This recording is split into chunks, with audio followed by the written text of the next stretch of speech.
Réveiller l'Europe, c'est le nom de la liste d'alliances entre le Parti Socialiste et Place Publique créée par Raphaël Glucksmann qui est lui-même la tête de liste de cette alliance. À travers les 337 mesures qui composent son programme, l'actuel eurodéputé se place dans le chemin du fédéralisme et explique que nous vivons actuellement un des moments les plus décisifs pour l'Europe et qu'ainsi il est notamment le temps de faire émerger cette puissance écologique européenne. Alors si vous voulez tout savoir sur le programme de Raphaël Glucksmann pour ces élections européennes du 9 juin, vous êtes au bon endroit, n'hésitez pas à vous abonner et je vous souhaite un bon visionnage, c'est parti. Sur la transition écologique, tout d'abord, Raphaël Glucksmann et ses colistiers en font leur priorité en affirmant vouloir défendre chaque texte du pacte vert européen. Et ils souhaitent même engager ce qu'ils appellent la phase 2 de ce pacte et pour cela 90 mesures de leur programme sont consacrées à ce sujet et on vous en a choisi 4 à retenir. La première concerne le secteur énergétique. En effet, le parti voudrait investir massivement dans les énergies renouvelables afin qu'elles représentent au moins 45% du budget énergétique de l'Union européenne en 2030 et 75% de ce même budget en 2040. Toutefois, le parti se dit tout de même favorable au fait de conserver une part de nucléaire dans le mix énergétique tout en sortant complètement des énergies fossiles. Ce serait dès 2035 pour ce qui est du gaz et dès 2045 pour ce qui est du pétrole. Deuxièmement, le thème des transports, le parti plaide pour augmenter les fonds européens existants pour le développement du fret ferroviaire, ce qui servirait majoritairement à augmenter le pourcentage des marchandises transportées par le train, mais également pour développer les petites lignes de train qui desservent les territoires ruraux comme les trains TER ou encore Intercités. Selon le parti, cette mesure pourrait être financée en partie par l'instauration d'une écotaxe européenne qui s'appliquerait sur les transports polluants comme les poids lourds ou encore sur le kérosène des avions. Troisième et avant-dernière mesure, et toujours sur les transports avec cette idée de faire l'Europe du train, la liste d'alliances dit vouloir mettre en place un ticket climat à prix fixe et abordable qui serait destiné aux transports de proximité pour en favoriser l'usage en les rendant plus accessibles. Et enfin, pour finir sur une dernière mesure, parlons maintenant de l'industrie du textile. Raphaël Glucksmann rappelle donc qu'il est urgent de lutter contre l'ultra fast fashion et il voudrait dans cette optique déférencer tous les sites internet des marques qui mettraient sur le marché un nombre de nouvelles références supérieur ou égal à 500 par jour. Réarmer notre continent, c'est l'une des valeurs que prône la liste d'alliances menée par Raphaël Glucksmann, qui dispose dans son programme que la priorité c'est de donner à l'Europe les moyens de sa défense et notamment pour qu'elle puisse sortir de ce qu'ils appellent le parapluie américain. Sur ce thème central du programme, 2 mesures sont à retenir. La première, c'est de renforcer le Fonds européen de défense, le faisant passer de 7,9 milliards d'euros à 100 milliards d'euros. Ce fonds serait financé par un nouvel emprunt commun sur le modèle du plan de relance européen qui avait été adopté après la crise de la Covid-19.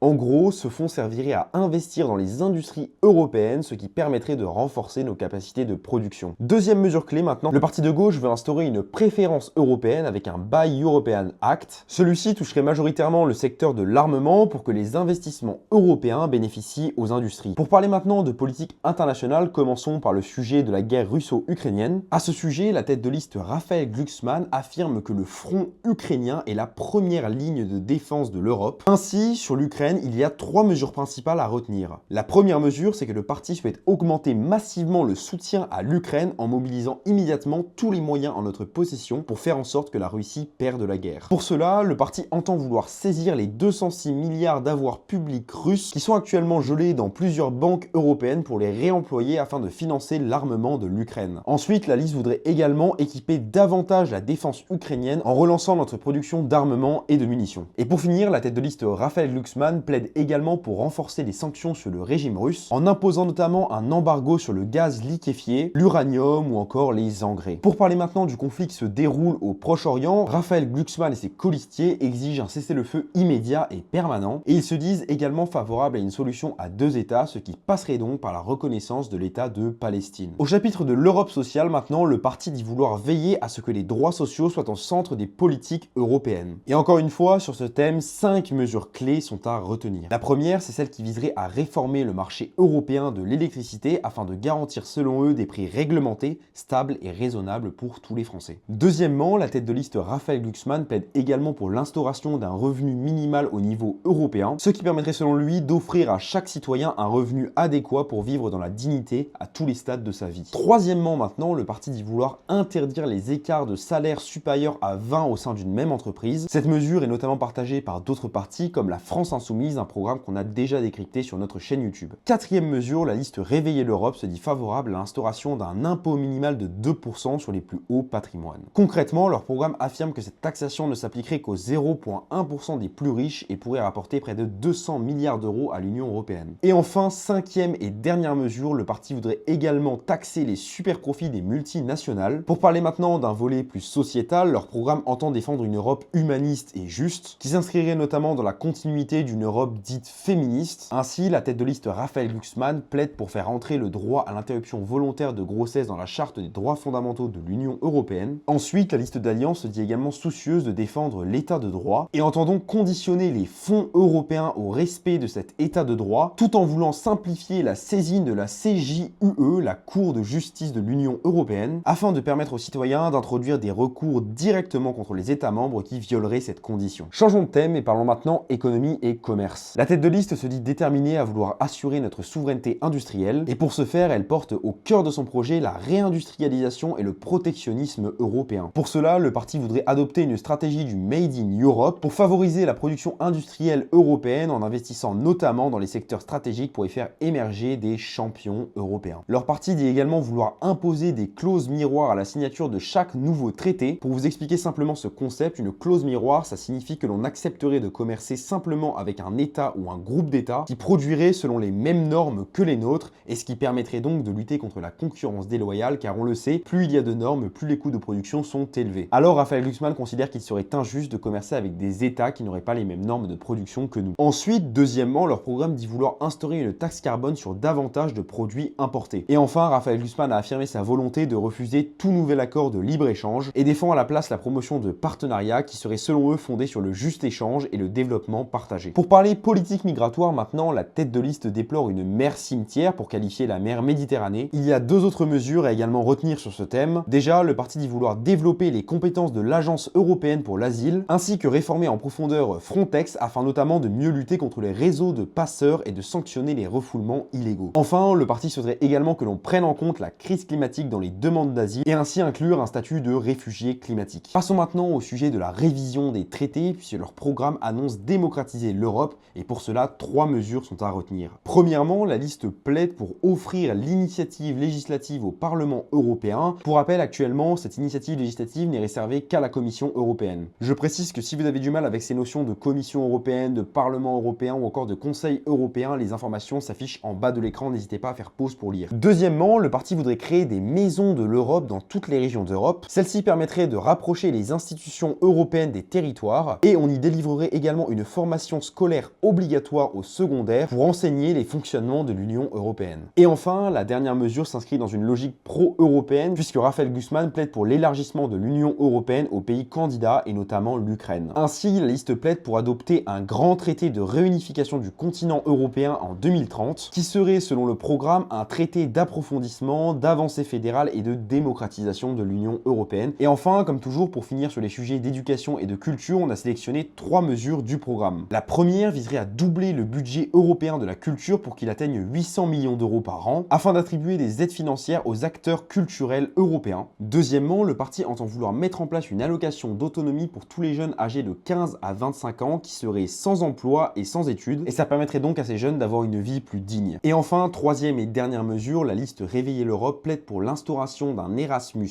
universel qui permettrait à chaque jeune européen âgé de 16 à 25 ans de bénéficier d'une bourse pour la mobilité allant jusqu'à 10 000 euros annuels pour mener des études, un apprentissage ou tout autre projet éducatif ou associatif dans un autre pays que le sien au sein de l'Union européenne. Merci beaucoup d'avoir suivi cette vidéo. Avec le Vieux Continent, on a été ravis de couvrir toute cette campagne des européennes avec vous. Je le rappelle, le Vieux Continent est un média apartissant qui fait vivre le débat public européen. Et pour finir sur une petite touche personnelle, je vous invite toutes et tous à aller vous déplacer ce dimanche pour aller voter. Et j'espère que toutes les vidéos que nous aurons travaillées pendant cette campagne vous aideront à faire votre choix, celui qui sera le plus en accord avec vos valeurs. Sur ce, merci beaucoup pour vos messages de soutien. On reçoit énormément de messages et ça nous fait vraiment plaisir et je vous dis à la prochaine.